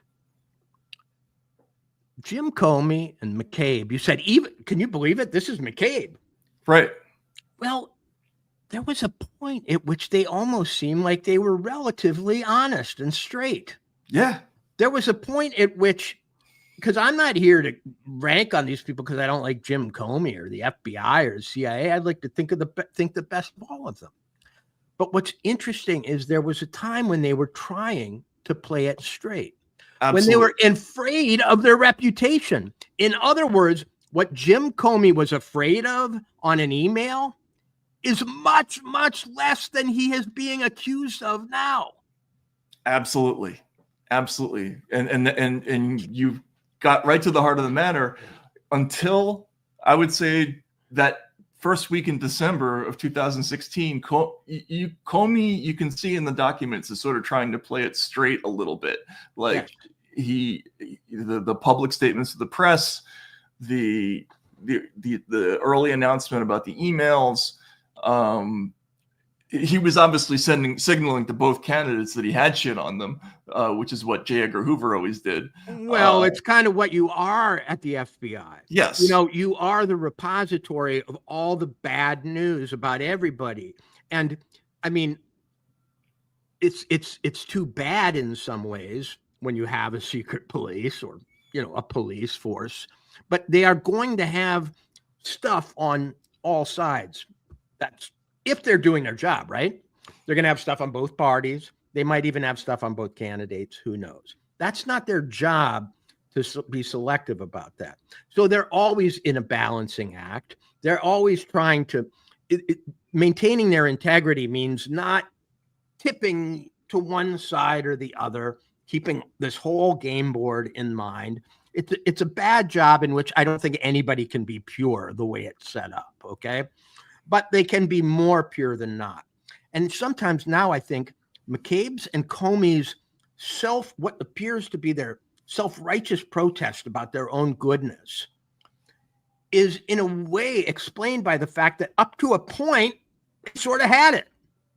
In other words, I feel like there's a part of them inside that wants to come out and say, can you imagine how damn hard this was? And we were doing our best right up to this mystery point where suddenly we had to go in the other direction. They want credit for the people they were, not the people they became. I think that's right. And that's why this whole thing is still kind of a mystery. What changed their minds? You can even see it. I mean, here's the last thing I want to put up. Can we see the one that says pronounce?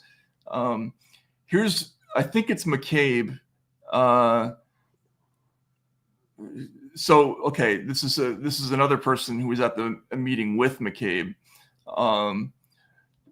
describing Loretta Lynch's reaction to a question about this person named Amanda Renteria, who worked for the Clinton Foundation. Now, it was believed that, according to this communique, the rumor was that was being passed around among these other American politicians was that Lynch was passing information to this Amanda Renteria person.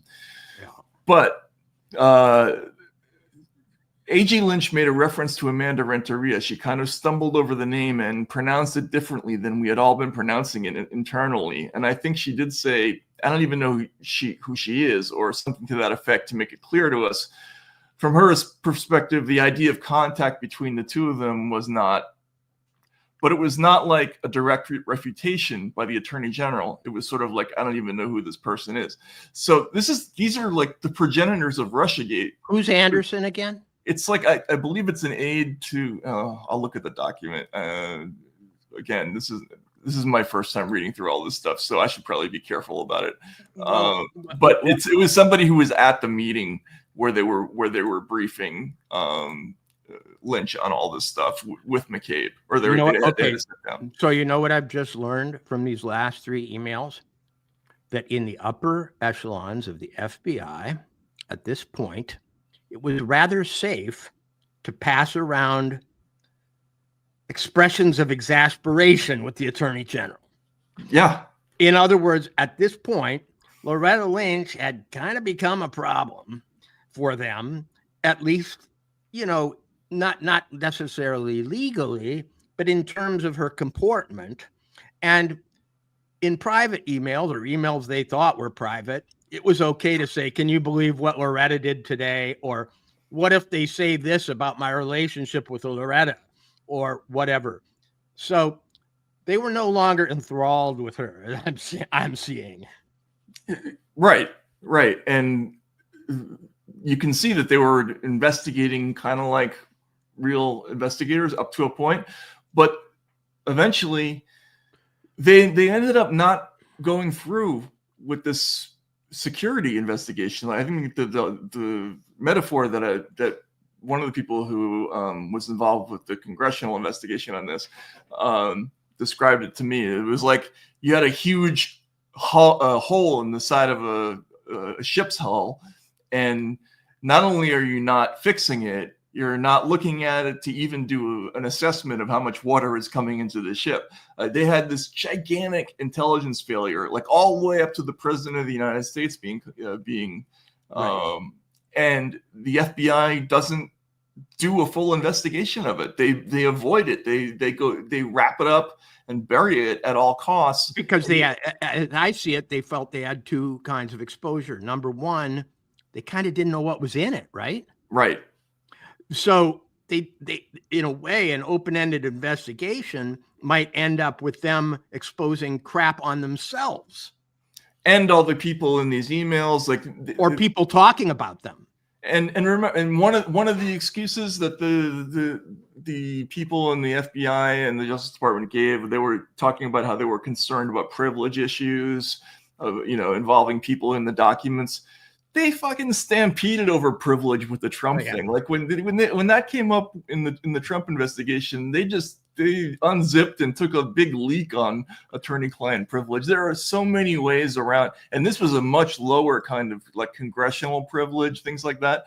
There are ways to deal with that, and they completely blew them off. And so you know what I see, Matt, over and over between the lines in those emails and in what we've got so far in general, people saying, you know what? I'm not going to have to deal with this if she wins, and she's probably going to win. I mean, she's going to win, right? Yeah, she's going to win. So we can shove all these questions that if this were year 2 of an administration, we would have to deal with. We'd have to surface them. We might be able to punt on until later. Okay. So let's just preserve the likelihood that we'll even be reappointed by the likely next president. And we'll do the right thing then. Yep. And they didn't do that. But they didn't fucking know that she was going to lose.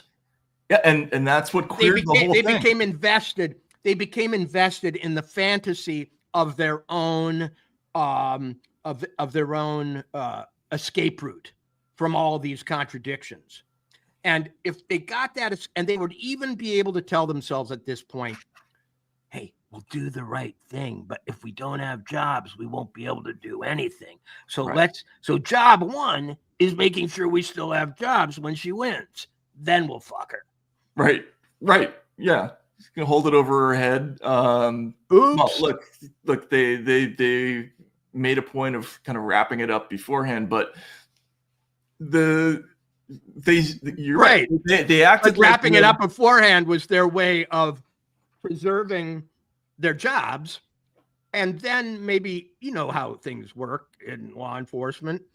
If they thought she was really dirty, if in their, golf course and out canoeing on Chesapeake Bay meetings where there aren't any phones around, they go, man, we're working for some dirty people. They can figure out a way. But for the moment, it was, let's make sure we're still here in 3 months. And what you get from these documents, I think both sets, both this classified annex and the stuff that Tulsi released, is that Trump winning just sort of queered the deal for everybody. They had to completely reassess where they were. And the decision that they made to go on offense with this whacked out Steele dossier thing had to, the only thing I can make sense of at this point is that it was what was needed to do to prevent an avalanche of shit from coming out into the open. So Matt, we've moved from the Matt Taibbi factual reporter and grounded person part into the Walter Kern, if this were a play, if this were a drama, if this were a novel part. Putting on my narrative hat, what I imagine we might learn happened around the time of that meeting was that someone said, here's the part you don't know, Jim. Here's the part you don't know, New York Times. Here's the part you don't know.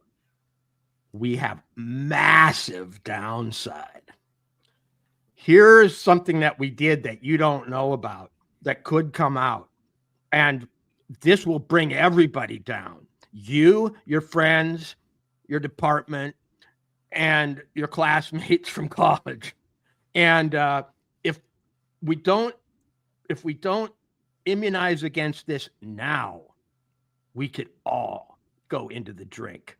Or, as Hillary supposedly said at one point about Matt Lauer not interviewing her correctly, we could all swing from nooses.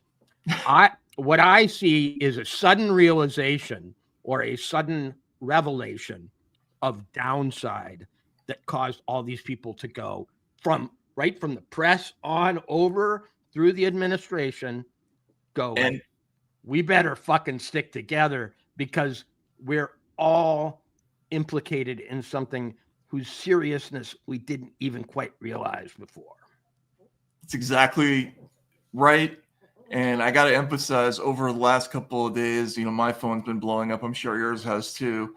I'm hearing a lot of stuff about high-ranking Republican politicians who had a lot of exposure here as well to various things that like ties to Steele,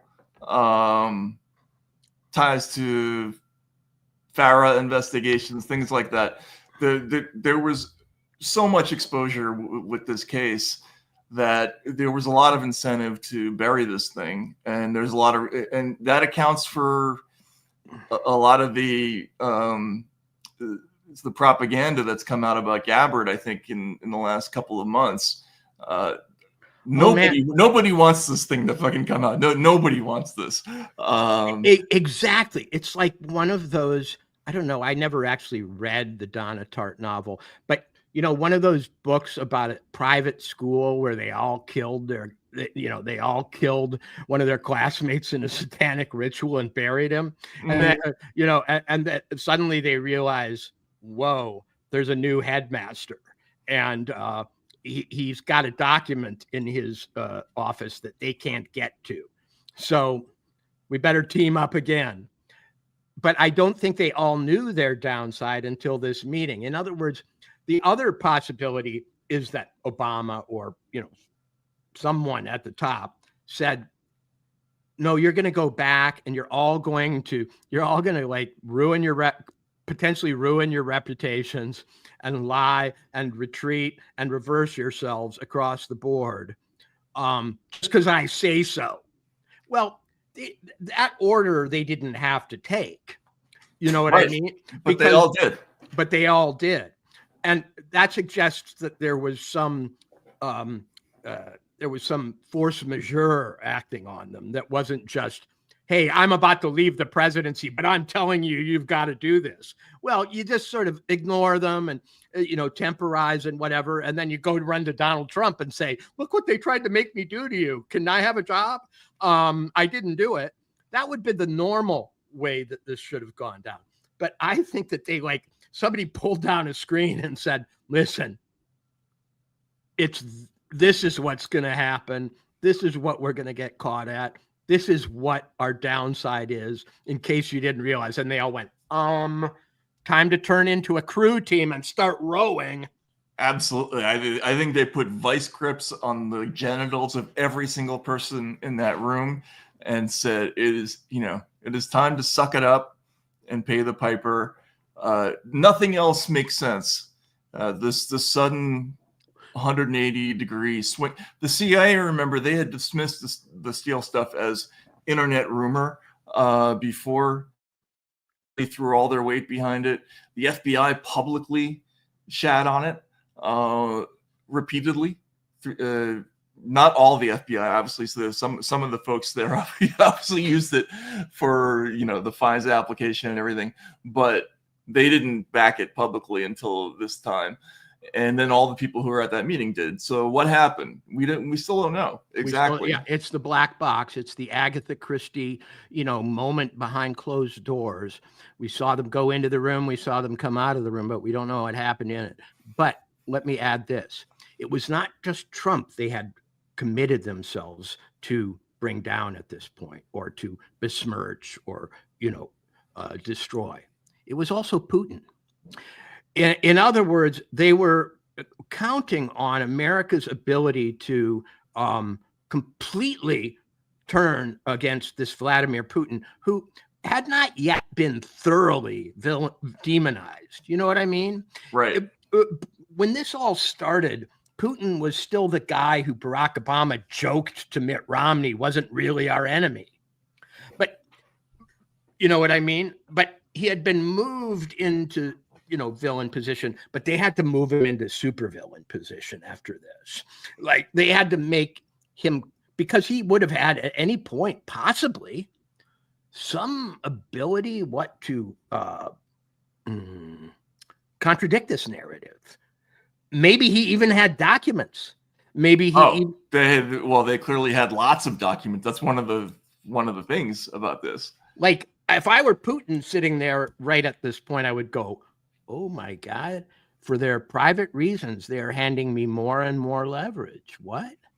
You know, I've got Hillary Clinton." Oh, so we just had supposedly Donald Trump's supposed birthday greeting to fucking, Jeffrey Epstein with the, whatever picture drawn. Oh, I know. Well, Putin said, "I've got a love letter from her."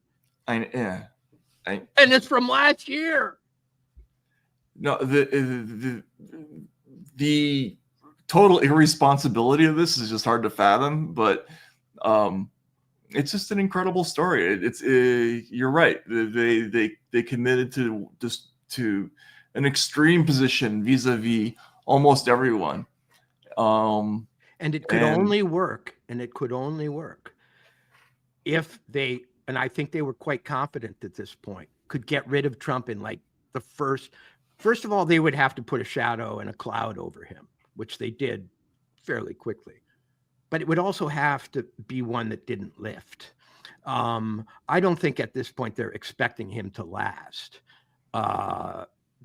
No, and they were already investigating him. I mean, Comey's already talked about this in his book about how when he briefed Trump about the Steele material, he was actually acting as an investigator to see how Trump would respond.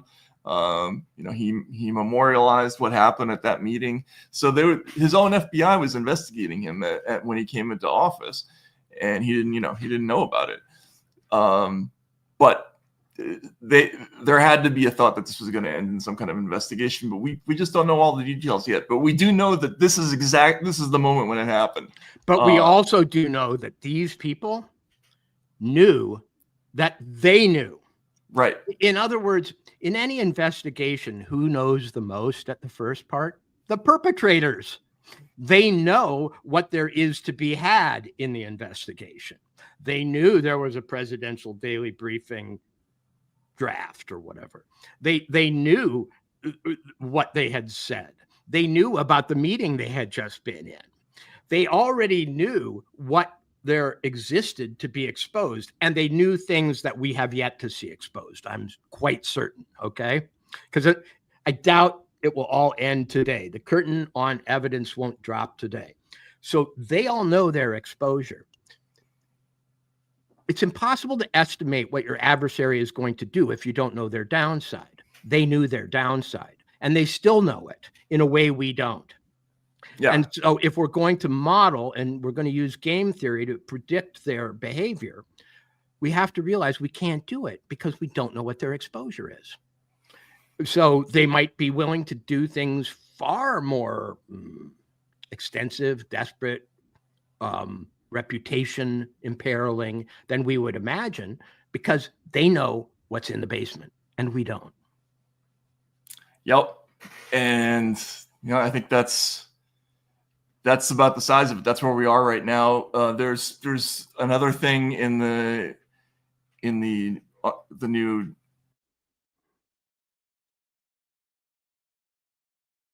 his presidency ending in a scandal, involving the Democratic nominee. So the notion that Obama was concerned about his legacy comes into play here.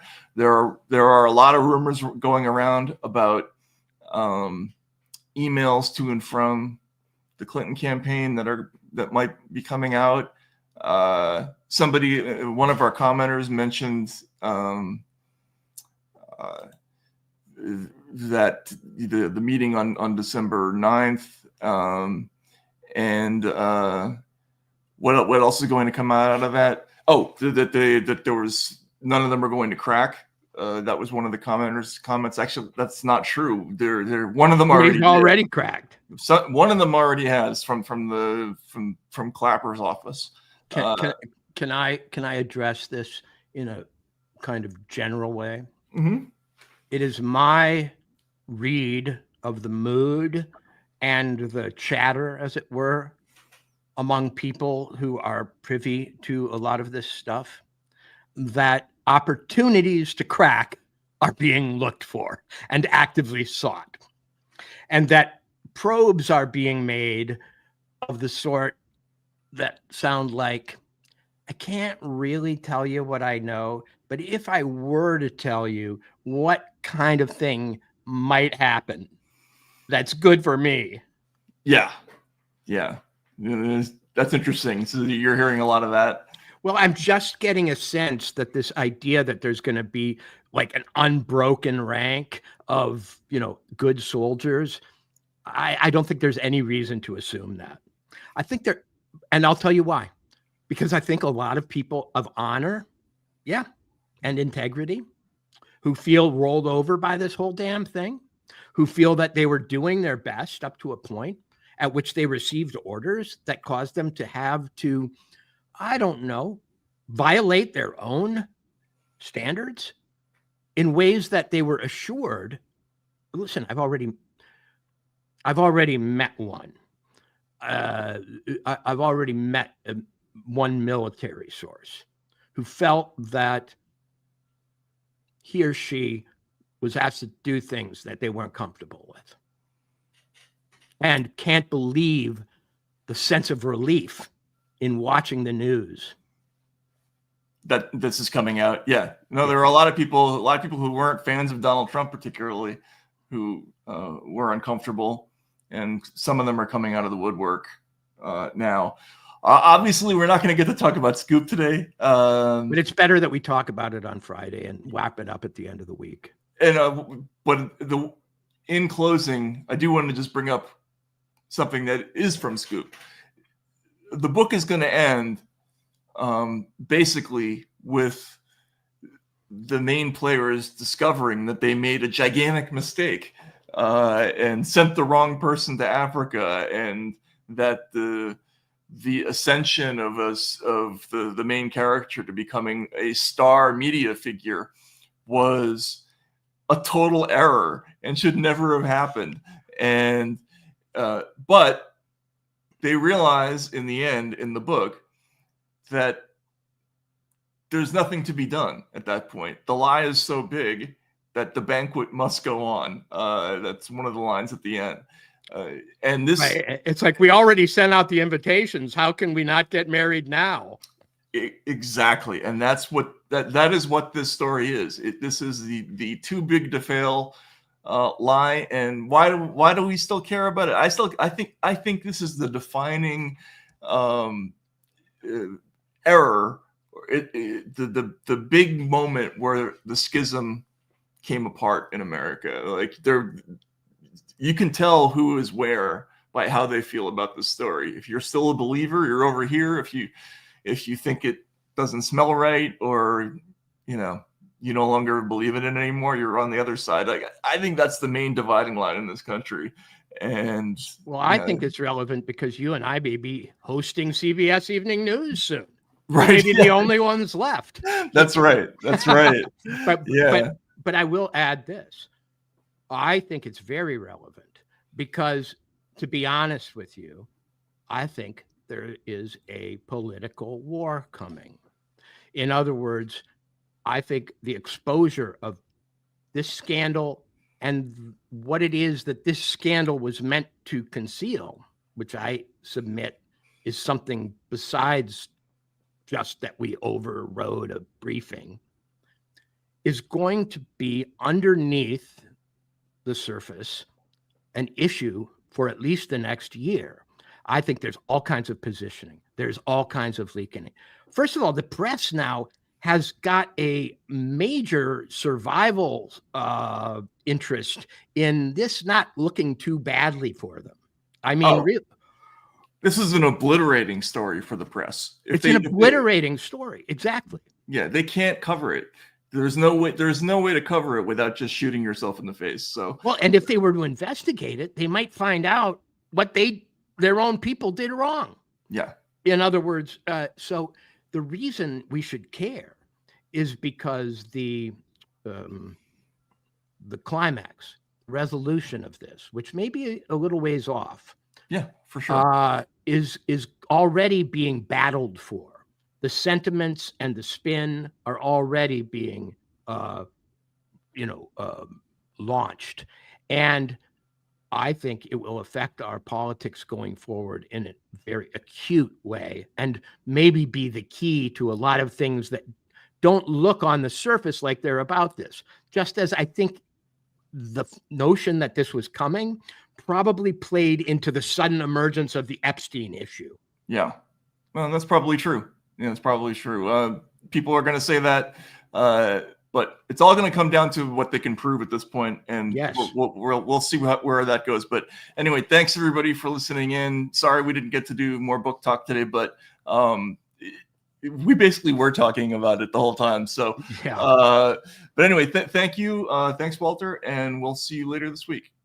See you then.